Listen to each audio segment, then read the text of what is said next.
तो झारखंड के डुमरी विधानसभा सीट पर हुए उपचुनाव का परिणाम आज सामने आ जाएगा। आज सुबह 8 बजे से डुमरी विधानसभा उपचुनाव की काउंटिंग जारी है।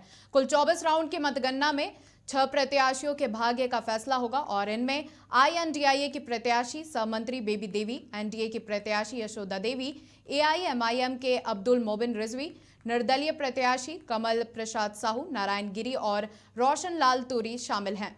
वहीं छठे राउंड की भी गिनती पूरी हो गई है। बता दें कि अब 7वें राउंड की गिनती चल रही है।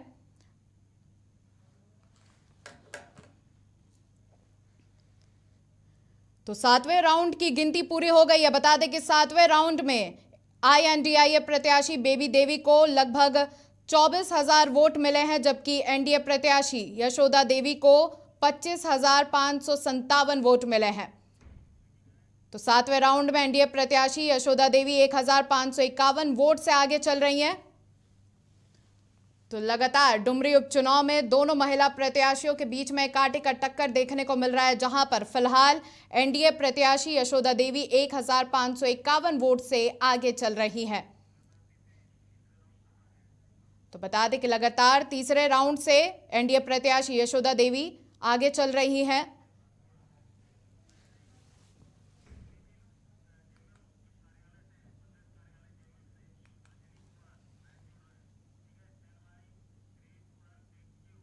तो इस खबर पर ज्यादा जानकारी के लिए जेएमएम के प्रदेश कार्यालय से हमारे साथ लाइव जुड़ रहे हैं अंजनी। डुमरी उपचुनाव में रिजल्ट की घोषणा के बाद राज्य के मंत्री पदों में भी काफी फेरबदल देखने को मिल सकता है, क्योंकि इस चुनाव परिणाम से यह बात भी तय हो जाएगा कि उत्पाद एवं मद्य निषेध मंत्री बेबी देवी अपने पद पर बनी रहेंगी या नहीं। देखिए, अभी परिणाम क्या आएगा और ये अभी तुरंत बता पाना बहुत जल्दबाजी होगी। अभी 6वीं राउंड हुई है और कुल आप देखेंगे तो लगभग 24 राउंड होना है और 7वें राउंड का जो है थोड़ी देर के बाद ये रिजल्ट आ जाएगा। देखिए, 7वें राउंड के बाद जो रिजल्ट है वो लगभग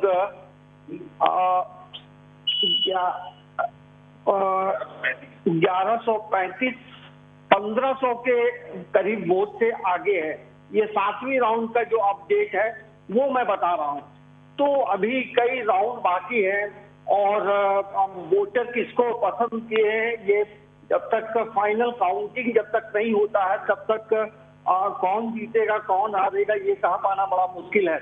लेकिन आपने जो सवाल पूछा कि आगे भविष्य क्या होगा, देखिए, यदि बेबी देवी चुनाव जीतती है तो फिर वो आगे कंटिन्यू करेंगे और यदि नतीजे उनके विपरीत आते हैं तो कई उलटफेर भी होंगे।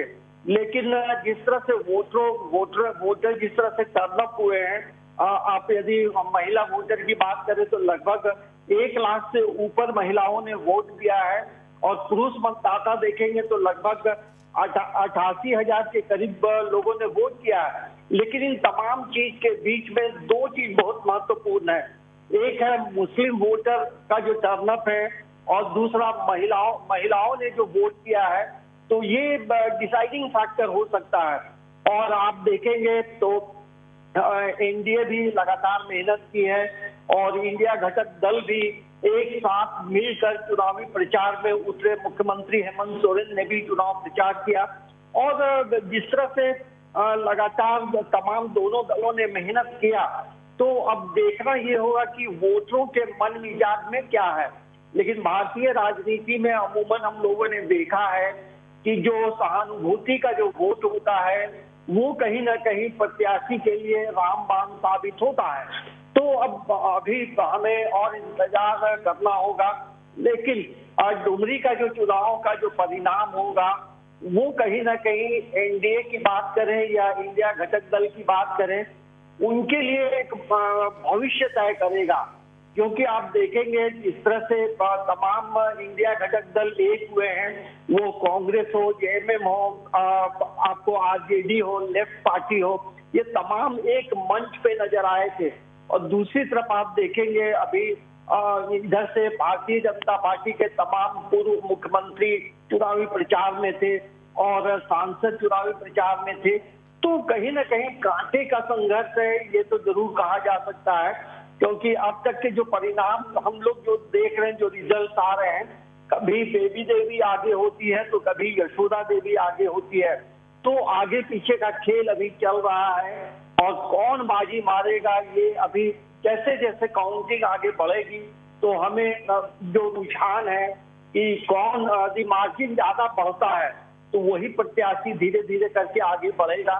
तो डुमरी का जो बाई इलेक्शन है वो झारखंड मुक्ति मोर्चा के लिए भी महत्वपूर्ण है, कांग्रेस के लिए भी महत्वपूर्ण है और आरजेडी के लिए भी महत्वपूर्ण है और उसी तरह से मैंने कहा बीजेपी के लिए भी महत्वपूर्ण है, आजसू के लिए भी महत्वपूर्ण है, क्योंकि ये डुमरी का जो चुनाव है एक हम कह सकते हैं कि दोनों घटक दलों के लिए अहम साबित होगा।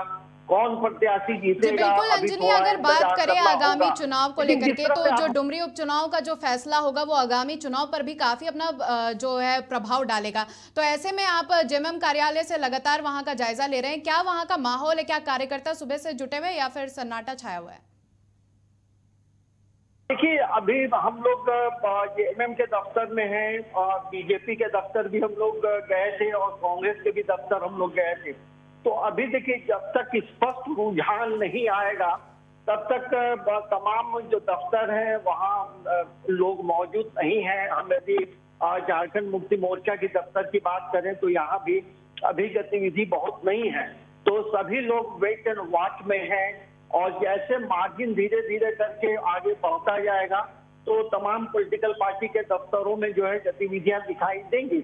लेकिन सबसे महत्वपूर्ण यह है कि हम लोग आजसू के दफ्तर भी गए थे, तो आजसू दफ्तर में भी 4 से 5 लोग बैठे हैं, बहुत कोई गतिविधियां नहीं है। सभी दल खुद जो आजसू के सुप्रीमो हैं सुदेश महतो वो डुमरी में है। तो हम कह सकते हैं कि डुमरी का जो चुनाव है आजसू के लिए भी आने वाले लोकसभा चुनाव में महत्वपूर्ण होगा, क्योंकि यदि लोकसभा चुनाव में यदि सीटों के तालमेल होते हैं, यदि आजसू का प्रत्याशी यदि जीतता है तो आजसू के लिए जो है मतलब काफी मददगार साबित होगा, क्योंकि जिस तरह से सीटों को लेकर सीट शेयरिंग को लेकर जो बातचीत होगी वो आजसू के लिए फेवरेबल होगा। लेकिन अभी कौन जीतेगा ये बता पाना मुश्किल है। अभी कभी बेबी देवी आगे बढ़ जाती हैं तो दूसरे तरफ देखेंगे तो यशोदा देवी भी आगे बढ़ती हैं, तो वोटरों का जो मिजाज है वो धीरे धीरे करके हम लोग पढ़ पाएंगे। लेकिन डुमरी का जो चुनाव है दोनों घटक दल के लिए महत्वपूर्ण है। जी बिल्कुल अंजनी, लगातार इस पूरे डुमरी उपचुनाव में आईएनडीआईए की तरफ से एआईएमआईएम पार्टी पर यह आरोप लगाया जा रहा था कि वो बीजेपी की बी पार्टी है। तो क्या लगता है कि वाकई इस जो अभी चुनाव के नतीजे आएंगे या फिर चुनाव में क्या एआईएमआईएम जो पार्टी है वो मत जो आ रहे हैं वोट वो काटने का काम करेगी या फिर वो बी पार्टी के तौर पर काम कर रही है? देखिए जब भी चुनावी माहौल होता है तो कहीं ना कहीं इस दल पे ये आरोप लगता रहा है कि ये भारतीय जनता पार्टी की बी टीम है। लेकिन जो अभी 7वें राउंड में तक हम लोग देखेंगे तो एआईएमआईएम का जो प्रत्याशी है उसे बहुत वोट नहीं मिला है। तो हमें लगता है कि ओवैसी वहां आए, चुनावी प्रचार किए और जिस तरह से और वहां अपनी मजबूत स्थिति बनाने के लिए वो पहुंचे थे तो उस तरह से फलाफल दिखाई नहीं दे रहा। लेकिन 2019 का चुनाव का जो परिणाम आपको उसको देखेंगे तो उसमें एआईएमआई का जो उम्मीदवार है उसे बहुत अत्यधिक वोट नहीं मिला था।